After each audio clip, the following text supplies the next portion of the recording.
자, 여러분들 필기하세요. 필기하고 필기 다 한 사람은 수업 듣겠습니다. 잠깐 멈춰놓고 필기를 하고.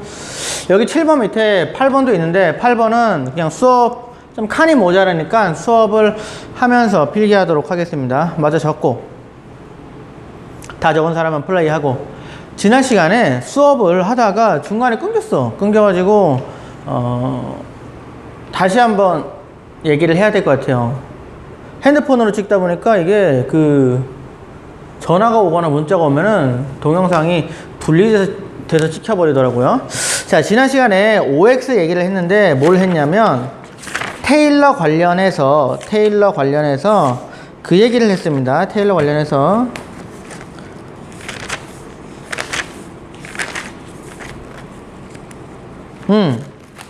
인간은 생태계에 대한 의무가 있느냐, 또한 인간은 생태 공동체에 대한 의무가 있는가. 자, 둘 다. 인간은 생태계와 생명 공동체, 사실은 생명 공동체 말은 생명이 공동으로 모여있는 그 집단을 말하기 때문에 생태계랑 다른 말이 아닌데 의무가 있어요, 없어요? 의무가 있다라고 말합니다. 왜? 생태계가 어떻게 변형이 되거나 오염이 되거나 개조가 안 돼야만 생명들이 살아갈 수 있기 때문에 테일러는 분명히 우리는 생태계와 생명 공동체에게 보호할 의무가 있다고 얘기를 하는데요. 세 번째 OX는 뭐였어? 중요한 거지. 인간은 생명 공동체 자체가 지닌 고유의 선을 고려해야 하는가? 생명 공동체가 그 자체로 가치가 있는 거야. OX야. 생명 공동체가 그 자체로 가치가 있어? 아니에요. 생명 공동체는 왜 가치가 있는 거야? 생명들이 살아가기 때문에 가치가 있는 거야. 그렇기 때문에 그 자체로 가치가 있는 게 아니고 생명을 위해서 도구로 쓰일 때만 가치가 있다라는 겁니다. 그래서 생명 공동체나 생태계는 그 자체로 가치가 있는 게 아니고 생명을 위해서 가치가 있다라고 봐야 되는 거죠. 그래서 X였다라는 거야. 자, 그 다음에 생태중심주의에서도 OX 한번 해봐. 생태중심주의에서도 이거 한번 해봐. 생태중심주의는 개체주의적 관점을 지향한다.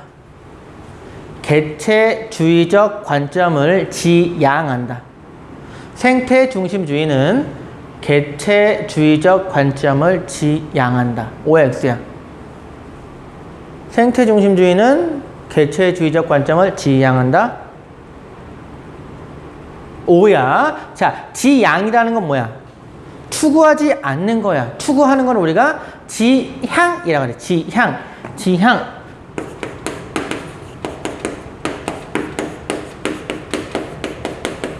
지향한다라는 거는 추구한다라는 거고, 지향한다라는 거는 추구하지 않는다는 거니까 생태중심주의자들은 개체주의가 아니고 전체주의죠. 전체주의이기 때문에 지향한다. 개체주의를 지향한다라고 하면 맞다라는 겁니다. 알겠죠? 여기까지 기출 한번 정리해 보도록 하고 그 다음 오늘 수업을 가도록 하겠습니다. 경기고 학생들은 이거 전 강의까지만 노트 필기를 해서 가져오면 되기 때문에 여기는 뭐 나중에 또 천천히 들어도 되기는 되겠죠. 오늘은 자료 플러스도 봐야 되니까 교과서를 126쪽을 피고 노트를 같이 보면서 수업을 하도록 하겠습니다. 자, 5번. 오늘은 자연을 바라보는 이 동양의 관점을 볼 건데 크게 세 가지. 유교, 불교, 도가를 볼 겁니다. 자, 먼저 유교에서는요. 천인합일의 정신이 있다는 거야. 천, 하늘과 인간은 합쳐서 하나다. 즉 여기서 말하는 천은 자연을 의미하는 것이죠. 자연을. 그러니까 결국 자연을, 여기서 인은 인간이지. 자연과 인간의 뭘 중시한다? 조화를 중시하는 가치관이 바로 천인합일이다라는 거죠.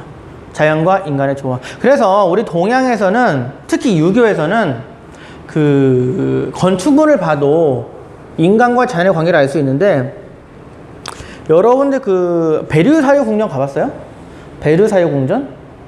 프랑스에 있잖아. 베르사유 궁전. 그래서 막 프랑스의 왕들이 살던 궁전인데, 궁전이 어떻게 생겼냐면 모든 유럽은 이래. 기본적으로 깔끔해. 여기 궁전 건물이 있으면 이 앞에 정원인데, 이게 정원이 어떻게 됐냐면 딱 일렬로 돼가지고 여기 나무를 딱딱딱딱딱 심고 딱딱딱딱딱딱 심고 이런 식으로 일렬로 돼가지고 딱 인위적으로 만들어져 있는 모습이 많아요. 딱 길 내가지고 쫙 자연 딱딱딱. 근데 이거랑 다르게 우리 동양은 특히 도산서원 같은 거는 어떻게 지어지느냐, 이렇게 자연에서 딱 갈아버리는 게 아니고 이렇게 산이 있잖아. 산이 있고 여기 그냥 뭐 나무가 있고 나무가 있잖아. 그럼 이 나무들을 건드려서 베어다가 다시 옮겨 심는 게 아니고 어떻게? 그냥 이 산 사이에다가 건물 하나 짓고, 이 산 사이에다 건물 하나 짓고, 이렇게 나무 옆에 짓고 공터에 짓고 이런 식으로 자연과 함께 살아가는 그런 모습으로 건축물을 지었다라는 거야, 기본적으로. 그만큼 인간과 자연은 공존해야 한다라는 생각을, 조화롭게 살아야 한다라는 생각을 우리 유교에서는 가지고 있었다라는 거죠. 그러니까 뭐 100년 된 나무가 있어, 어디를 재개발할 때. 그러면 그걸 베어버린다 이런 생각을 하지를 않아. 어떻게? 그냥 그 나무 두고 옆에 마을 지으면 되는 거야, 유교에서는요. 조화를 추구했다라는 거고, 두 번째 재미있는 게 하나 있는데 뭐냐? 별표. 도덕적인 삶을 중시했다라는 겁니다. 자연과의 관계를 볼 때, 우리는 도덕성을 중시했다라는 게 유교적 관점의 특징이다. 자, 무슨 말이냐? 유교에서는 그림을 그려볼게. 이렇게 인간이 있어, 현실에. 여기 하늘이 있잖아. 하늘이 있어. 이거를 천이라고 하죠, 천. 하늘이 도가 있어. 하늘에 도가 있어. 하늘에 도가 있지. 하늘에 도의 법칙이 있는데, 하늘에 이러한 도의 법칙을 명령을 내려, 인간에게 명령을 내려서, 그 명령이 어디에 있냐면, 좀 인간을 크게 그려야겠다.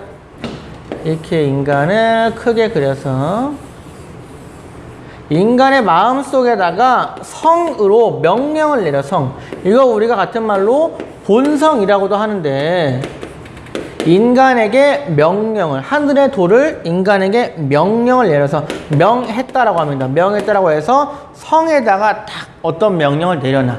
이걸 인간의 본성이라고 하는데, 이걸 유교에서는 뭐라 그래? 성선설이잖아. 즉 도덕성이야. 도덕성이고, 같은 말로 덕이 있어야 한다는 거. 덕을 따른다라고 해요. 덕을 따른다. 본성을 실현하는 거는 곧 도덕적으로 행동한다. 같은 말로 덕을 따른다 라고 얘기하는 겁니다. 그리고 유교에서 말하는 덕은 뭐야? 대표적으로 인이 있지. 인. 또 뭐 효, 재, 충 이렇게 있는데, 곧 이러한 덕이라는 건 뭐야? 인은 뭐야?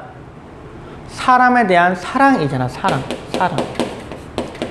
사랑이란 말이야. 사랑. 그래서 사랑, 결국 하늘의 명령에 따라서, 하늘의 명령에 따라, 하늘의 도가 명령을 따라 부여받은 성은 곧 도덕을 실천하고 덕을 실현하는 것인데, 구체적인 행동 양식은 사랑, 다른 사람을 사랑하고 자연을 사랑해야 한다라는 겁니다. 그래서 인간은 자연과의 관계를 볼 때 도덕적으로 살아야 한다라는 걸 강조하는 게 바로 유교의 관점이야.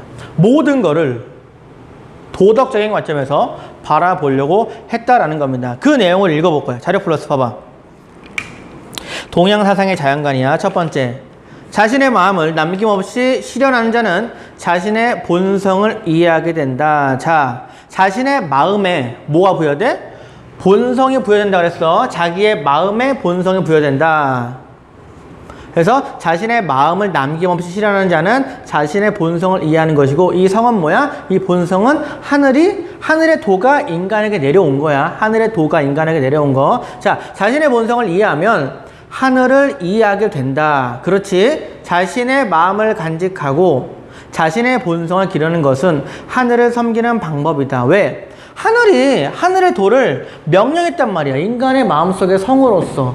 그러니까 자신의 본성을 기르라는 건데 자신의 본성을 기르는 건 뭐겠어?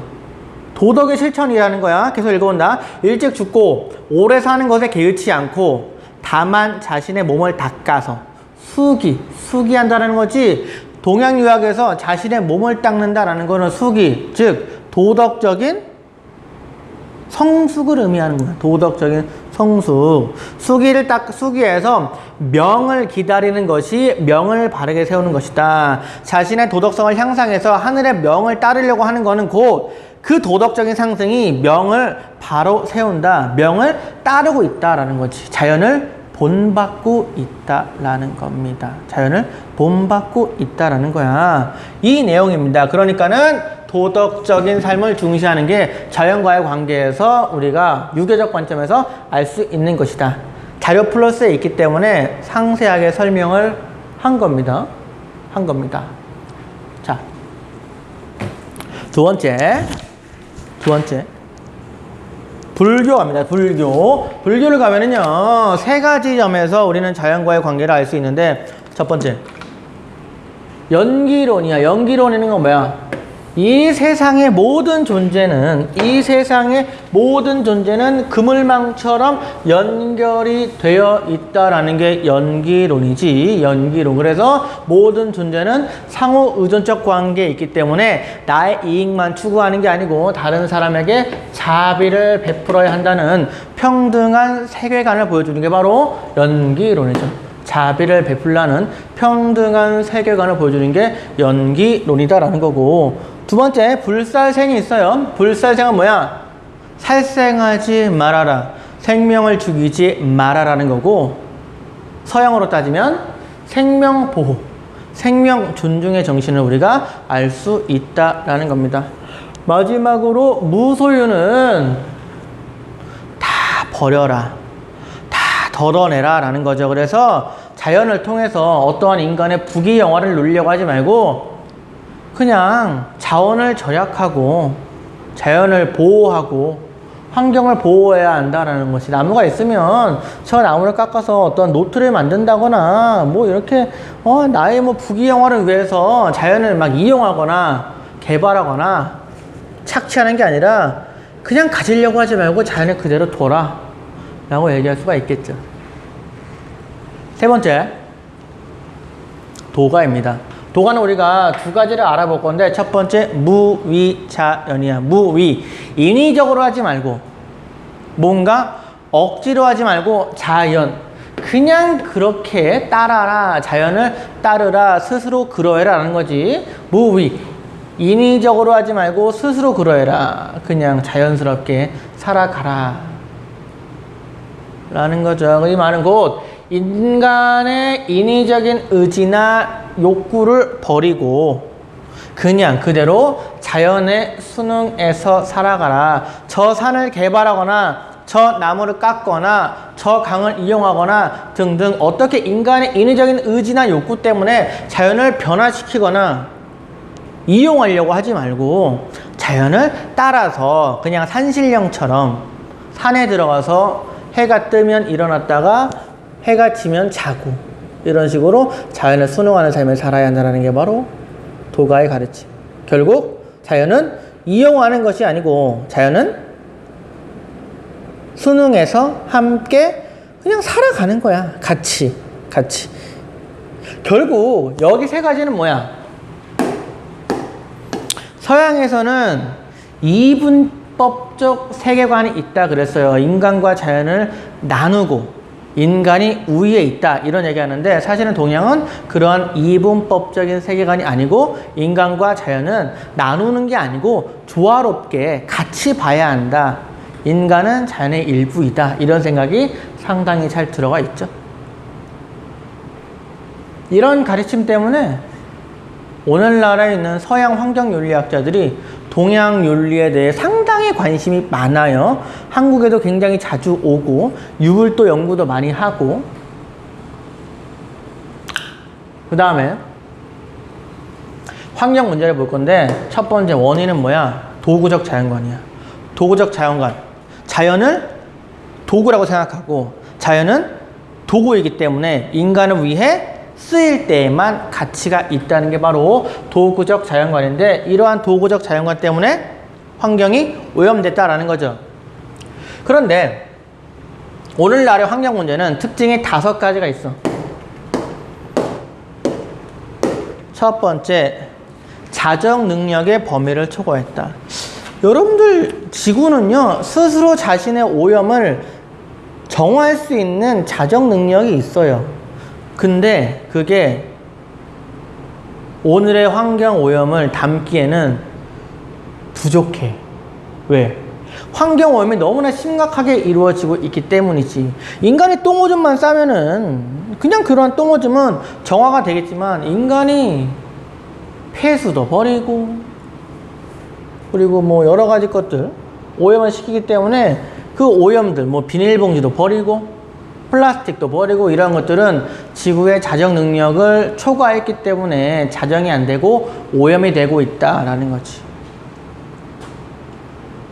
그렇기 때문에 자정 능력의 범위 안에서 자연을 개발하자, 자연을 이용하자, 이런 얘기가 따라 나오게 될 겁니다. 두 번째, 전 지구적이다. 같은 말로 초국가적이다. 환경 문제는 특정 국가의 문제가 아니라 지구적인 문제, 한국만의 문제가 아니라 한국과 미국과 일본, 지구적인 문제이다라는 특징이 있고요. 세 번째, 책임 소재가 불분명하다라는 거지.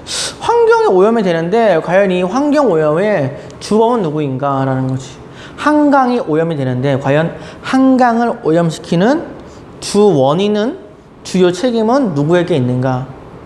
또 오늘날 미세먼지 문제가 심각한데 그 미세먼지의 책임 원인이 한국에 있는가 중국에 있는가 등등 책임 소재를 밝히는 게 쉽지가 않다라는 겁니다. 네 번째, 회복과 해결이 어려워. 왜? 인류가 살아오면서 환경 오염이 됐기 때문에 굉장히 오랫동안 자연이 오염되었단 말이야. 그렇기 때문에 회복하는 데 걸리는 시간도 오래 걸려. 그래서 회복과 해결이 어려운 문제점이 있다. 특징이 있다. 마지막으로 미래 세대까지 영향을 준다. 오늘날 환경이 오염되면은 미래 세대까지 살아갈 공간인 이 지구가, 자연이 오염되는 것이기 때문에 미래 세대까지 영향을 준다는 특징이 있으니까 미래 세대를 고려한 환경 윤리가 필요하다. 이런 얘기를 하게 될 겁니다. 자, 그 다음 보는 게 기후변화야. 왜 보냐? 사실은 환경 문제 중에서 오늘날 우리가 가장 눈여겨보는 게 바로 기후변화이기 때문에 특히 어떤 거야? 지구온난화. 지난 인류가 빙하기 때문에 망했다면, 빙하기 때문에 모든 생물이 얼어 죽었다면, 이번에 걱정하는 거는 지구의 온도가 올라가서 북극과 남극의 빙하가 녹으면서 바닷물의 높이가 올라가서 인류가 바닷물에 침수될 수 있다라는 걱정이 바로 지구온난화 때문에 이루어지는 거 아니겠습니까? 그래서 오늘날에는 사실은 이 지구온난화의 문제를 우리가 해결하기 위해서 굉장히 큰 주의와 노력을 기울이고 있는데, 원인은 여기 말한 것처럼 온실가스의 증가야. 온실가스는 주로 탄소입니다. 이산화탄소, 일산화탄소, 메탄가스, 프레온가스 등에 들어있는 이 탄소가 문제라는 거야. 그래서 이 온실가스가 증가하면은 지구가 태양열이 들어오잖아. 태양으로부터. 태양열이 들어왔다가 반사가 돼서 나가야 되는데, 온실가스가 대기 중에 있으면 이 태양열이, 지구의 열이 들어왔다가 밖으로, 지구 밖으로 나가지를 못하면서 지구의 온도가 올라가는 게 바로 지구온난화라는 겁니다. 온난화. 자, 문제는 뭐냐? 3가지로 정리한다. 첫 번째, 자연재해. 대표적으로 뭐야? 지구 온도가 올라가니까 빙하가 녹으면서 홍수, 또 지구 온도가 올라가니까 가뭄, 이런 문제가 있고요. 두 번째, 농작물 생산량이 감소한다. 온도가 올라가니까 좀 서늘한 지역의 음식들, 조금 서늘해야 잘 자라는 식물들, 이러한 식물들은 생산량이 내려간다 라는 거죠. 또 온도가 올라가면 사실 또 이 병충해도 많이 생기거든요. 이 병충해들 때문에 생기는 농작물의 감소, 또 사막화가 되잖아. 사막화가 되기 때문에 농작물을 아예 심기도 어려운 이런 문제들이 있죠. 세 번째, 저지대 침수야. 대표적으로 어디? 몰디브? 물론 몰디브도 있겠지만 일본도 있죠. 지대가 낮은 곳은 침수가 된다. 갑자기 이렇게 통쾌하는 것 같아. 그러면 안 됩니다. 일본도 사람이야. 물론 뭐 한켠에서는 통쾌하지만 한켠에서는 침수 안 되길 또 바라야죠. 몰디브 같은 나라는요, 이 고도가 낮기 때문에 만약에 빙하가 녹으면은 가장 먼저 침수가 될 것으로 예상이 되고 있다. 일본도 좀 마찬가지고요. 이런 식으로 저지대들은 침수가 된다. 우리도 좋아할 거 없어. 반도 국가이기 때문에 언제 침수될지를 모른다라는 겁니다. 자, 그 다음 우리가 볼 건 뭐냐? 기후정의이다. 정의의 문제를 기후에 둔다라는 게 바로 기후정의야. 즉, 내용을 보면 기후변화에 따라서 불평등을 해소한다. 기후가 변화하면서 이 지구상에는 상당히 많은 불평등이 있어. 예를 들면 온실가스의 주범은 누굽니까? 몰디브야? 침수되는 몰디브는 산업발전을 한 나라가 아니에요. 몰디브 같은 경우는 섬나라이기 때문에 온실가스 배출이 거의 없어. 근데 고도가 낮아서 가장 먼저 침수가 돼. 불평등하잖아. 오염시킨 선진국인 미국이나 중국들은 잘 살아가고 있는데 몰디브 사람들은 탄소를 배출하지도 않고 먼저 침수되는 피해를 겪게 된다라는 거. 또 이런 것도 있어. 사실은 지구온난화의 주범은요, 지금까지는 선진국이야. 미국이나 중국, 이러한 선진국, 우리나라도 들어가는데 이런 지구온난화의 피해는 경제적으로 약한 나라, 또 그 약한 나라의 가난한 사람들이나 혹은 개발도상국에 있는 사람들, 이런 사람들이 피해를 받아요. 막말로 오다가 지구 온도가 올라가니까 더위를 타는 사람들은 누구야? 에어컨이 없는 일반 서민들이야. 오히려 지구온난화의 주범인 그 미국이나 뭐 유럽이나 이런 선진국들에 있는 부자들은요, 에어컨이 시원하게 틀어가면서 떵떵거리면 잘 살 수 있는데, 오히려 좀 가난하거나 아직 개발이 안 된 나라 같은 경우에는 이 지구 온난화에 따라서 오히려 더 덥고 열사병에 걸리고 이런 피해를 많이 보는 거고, 더 나아가서 또 어떤 문제가 있냐면, 이미 선진국들은 석탄을 막 불을 때워서 공장을 가동해서 굉장히 많은 경제 발전을 이루었고, 지금은 그렇게 할 필요가 없어. 어느 정도의 경제 발전을 이루었기 때문에 석탄 같은 거, 석유 같은 거 안 쓰고 친환경 에너지를 통해서 경제 개발이 충분히 가능한데, 개발도상국들, 인도라든지 브라질이라든지 동아시아에 있는 나라들은 이제 석탄을 통해서 자신의 경제를 성장시켜야 되는 거야. 그래야지 그 다음에 친환경 에너지를 쓰지. 지금은 석탄을 써가지고 경제 발전을 다른 선진국처럼 해야 되는데 그런 것들을 또 못하게 한다라는 거죠. 이런 데서 오는 뭔가 이 기후변화 관련된 부정의한, 불평등한 문제들, 이런 것들을 해결하는 걸 바로 기후정의라고 하고요. 그래서 개발도상국과 경제적 약자에게 지원을 해야 한다는 게 기본적인 모토가 된다는 겁니다. 네 번째, 기후변화 문제를 해결하기 위해서는 국제적인 노력을 할 건데 세 가지야. 기후변화협약, 교토의정서, 파리 협정이 있습니다. 자, 기후변화 협약은요, 1992년에 브라질에 있는 리우에서 열렸는데, 이때는 뭐냐면, 우리가 국제 협력을 통해서 기후변화 문제를 해결해야 한다는 필요성을 인식하고 공감대가 형성되었다라는 특징이 있고요. 두 번째 중요한 거는 교토의정서인데, 일본에서 체결이 된 건데, 1997년에 선진국이 온실가스의 주범이 왔다. 그러니까 선진국은 지금부터라도 온실가스를 줄여야 되는 의무가 있다라는 협정을 맺었다라는 거고요. 그 다음에 더 중요한 게 파리 협정인데 2015년에 맺은 거야. 반기문 사무총장이 굉장히 공을 들인 건데, 이거의 특징이 뭐냐면, 여기는 교토 의정서는 선진국만의 의무를 강조했다면 안 되겠다. 개발도상국들까지도 탄소 배출에 대한 감소의 의무를 확대해야 한다라고 주장했고 많은 개발도상국들이 알겠다. 우리도 감축하겠다라고 동의를 했어요. 그럼 어떻게 해야 돼? 선진국은 이러한 개발도상국들에게 지원을, 경제적인 지원을 해주는 이런 것들을 체결한 게 바로 파리 협정입니다. 그래서 결국 다 세 가지다 이 탄소 배출과 관련해서 국제적인 협조가 필요하다라는 얘기를 하고 있는 겁니다. 7번. 자, 미래 세대에 대한 윤리는 크게 요나스하고 나징스를 볼 건데 요나스는 알지? 뭐야? 책임의 윤리잖아. 책임의 윤리. 그래서 책임은 누구에게 있습니까? 현 세대의 책임을 강조한다.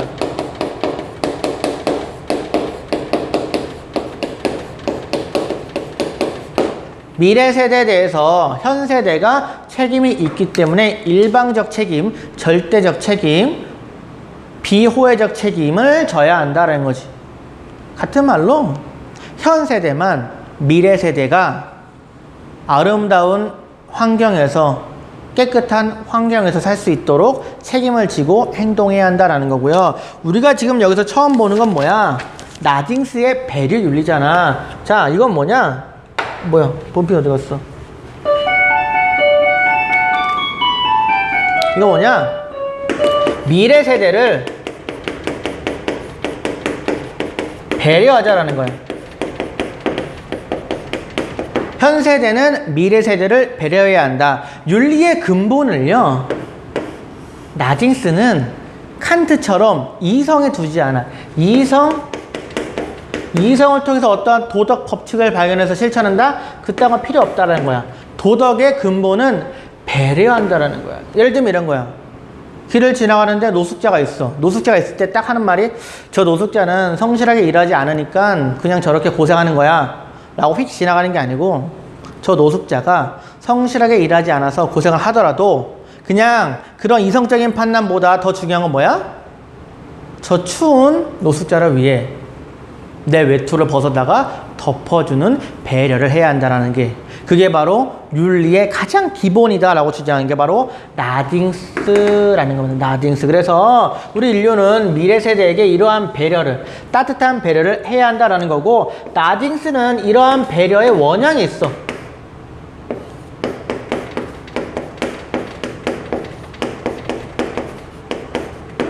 배려의 원형. 배려의 가장 기본적인 모습은 뭐였냐면 자녀에 대한 어머니의 배려야.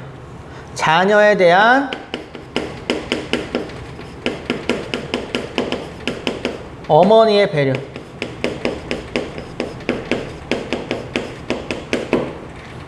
여러분을 낳았을 때 여러분이 지금 살 수 있는 거는요, 여러분들의 부모님이 젖도 주고 잠도 재워주고 밥도 주고 똥 싸면 닦아주고 이러한 배려를 했기 때문에 지금 여러분들이 강의를 들으면서 살아가고 있다는 거고 이러한 어머니가 자식에 대한 배려가 모든 배려 윤리의 가장 기본적인 배려의 모습이다 라는 겁니다. 그래서 나징스는 모든 사람들이 배려 윤리를 할 수 있다고 봐. 모든 사람들이 미래 세대를 배려할 수 있다고 봐. 왜? 지금 살아있다는 거는 어릴 때 이러한 배려를 경험하면서 배웠기 때문에 이 배려를 실천할 수 있다고 보는 겁니다. 그래서 나징스는 모든 사람들이 미래 세대를 배려해야 한다라고 주장을 하게 되는 겁니다. 마지막으로 8번. 좀 지울 게 칸이 없으니까 8번. 여기까지 지우고 보자. 8번.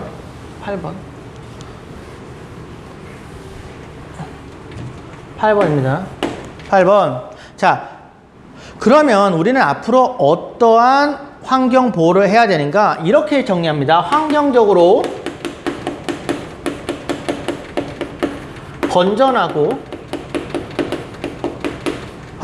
건전하고 지속 가능한 발전.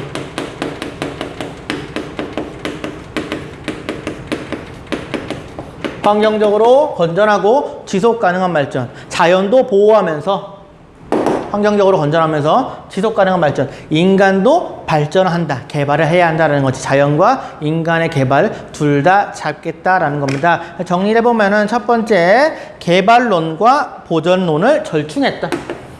개발론과 보존론을 절충. 자연도 개발하면서 이 자연을 개발하면서 그렇지. 인간이 자연을 개발하면서 동시에 자연을 보존하는 두 입장을 절충했다라는 거고요. 두 번째, 이 입장은요. 현 세대만을 위한 게 아니야. 동시에 뭐야? 현 세대와 미래 세대를 모두 고려한다라는 겁니다. 고려한다라는 특징이 있는 거야. 현 세대하고 미래 세대를 모두 고려해서 우리가 발전을 해야 한다라는 거지. 또 미래 세대를 위해서는 보존도 해야 한다라는 거지. 세 번째, 그럼 우리가 어떠한 노력을 할 것인가? 세 가지로. 개인적 차원, 두 번째, 국가적 차원, 세 번째, 국제적 차원으로 볼 건데, 먼저 개인적인 차원에서는요, 우리가 친환경적 소비를 해야 한다.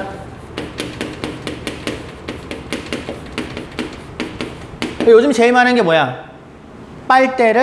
플라스틱 빨대를 쓰지 않고 종이 빨대를 쓰든지 아니면은 플라스틱 그 일회용 컵을 쓰지 않고 자신의 머그컵을 들고 다닌다라는 거지. 이렇게 환경을 보호하는 소비를 하는 게 바로 친환경적 소비라는 겁니다. 노트를 써도 새 노트를 쓰기보다는 재활용 노트를 쓰는 이런 것들. 두 번째, 국가적으로는요, 친환경적 법과 제도를 시행한다.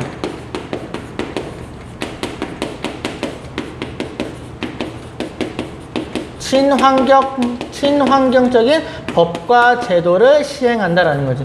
그래서 환경 오염하지 않는 법이나 제도를 만든다라는 겁니다. 우리나라 같은 경우는 사실 경제적으로는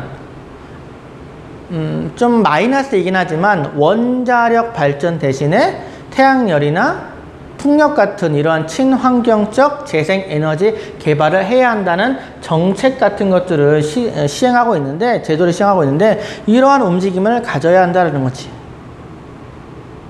원자력 발전도 사실은 뭐 각자의 판단이 있지만, 원자력 발전도 어쨌든 환경 오염은 되긴 되죠. 그 폐기물이 있기 때문에 환경 오염은 좀 시키는 경향이 있긴 있죠. 어쨌든 이런 것들. 세 번째, 국제적인 차원에서는 뭐야? 국제협력이 필요하다. 국제협약을 맺어야 한다. 국제협약이라는 거는 아까 말한 것처럼 기후변화 협약이나 교토의정서나 파리협정 등을 통해서 전 지구적인 차원에서 환경 보호를 위해 노력해야 한다라는 얘기를 하는 거죠. 자, 여기까지 보고 자료 플러스는 이따가 잠시 후에 문제 풀면서 좀 더 볼 거고요. 문제 풀고 또 만날게요. 문제 풀고 오세요. 고생했어요.